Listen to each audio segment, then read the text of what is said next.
بسم اللہ الرحمن الرحیم۔ السلام علیکم۔ اربوں خربوں درود و سلام حضرت محمد مصطفیٰ صلی اللہ علیہ وآلہ وسلم، ان کی اولاد، ان کی آل پر اللہ تعالیٰ مغفرت فرمائے، آپ کی، میری اور تمام امت کے مسلمانوں کی، اور قیامت کے دن اپنے ٹھنڈے عرش کا سایہ نصیب فرمائے، آمین۔ محترم ناظرین گرامی، حضرت سفیان ثوری رضی اللہ تعالیٰ عنہ فرماتے ہیں کہ جس وقت ملک الموت دل کی رگ کو چھوتے ہیں، اس وقت آدمی کا لوگوں کو پہچاننا موقوف ہو جاتا ہے، زبان بند ہو جاتی ہے اور دنیا کی سب چیزوں کو بھول جاتا ہے۔ اگر اس وقت آدمی پر موت کا نشہ سوار نہ ہو تو تکلیف کی شدت سے پاس والوں پر تلوار چلانے لگے۔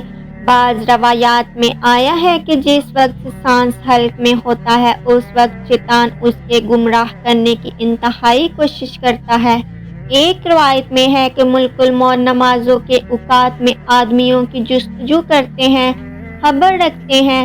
اگر کسی شخص کو نماز کے اوقات کا اہتمام رکھنے والا پاتے ہیں تو مرتے وقت اس کو خود ہی کلمہ طیبہ کی تلقین کرتے ہیں اور شیطان کو اس کے پاس سے ہٹا دیتے ہیں۔ مجاہد رحمۃ اللہ علیہ کہتے ہیں کہ جب آدمی مرنے کے قریب ہوتا ہے، اس وقت اس کے ہم مجلسوں کی صورت اس کے سامنے کی جاتی ہے۔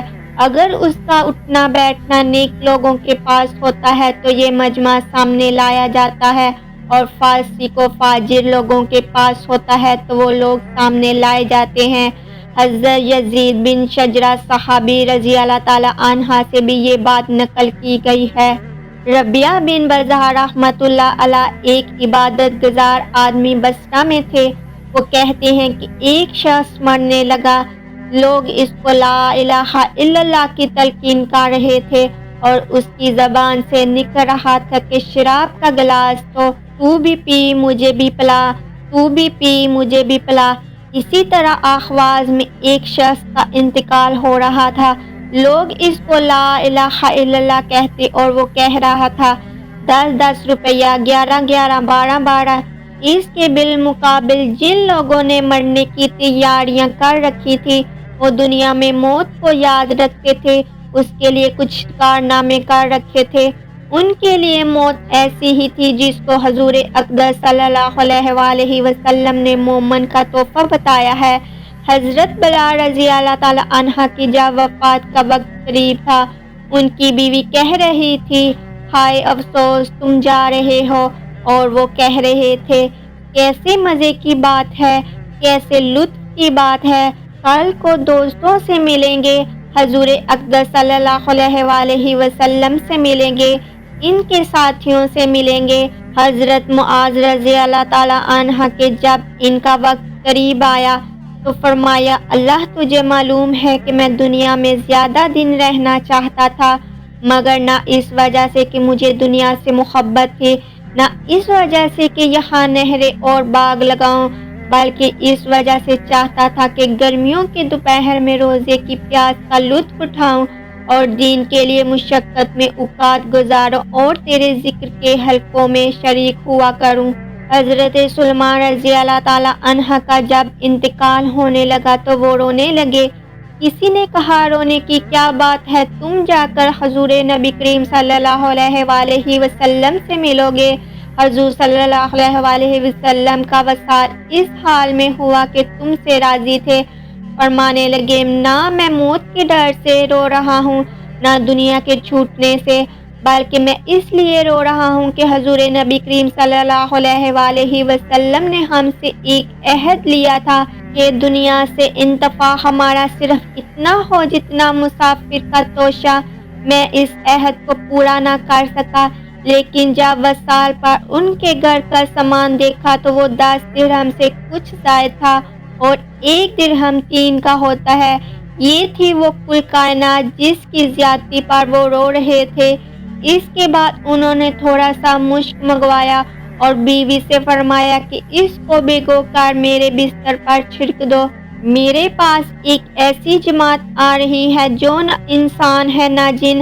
حضرت عبداللہ بن مبارک رضی اللہ تعالیٰ عنہ کی جب وفات کا وقت ہوا تو وہ ہنسے اور فرمایا لِمِثْلِ ذَلِكَ فَلْيَعْمَلِ الْعَامِلُونَ، اس جیسی چیزوں کے واسطے لوگوں کا کام کرنا چاہیے۔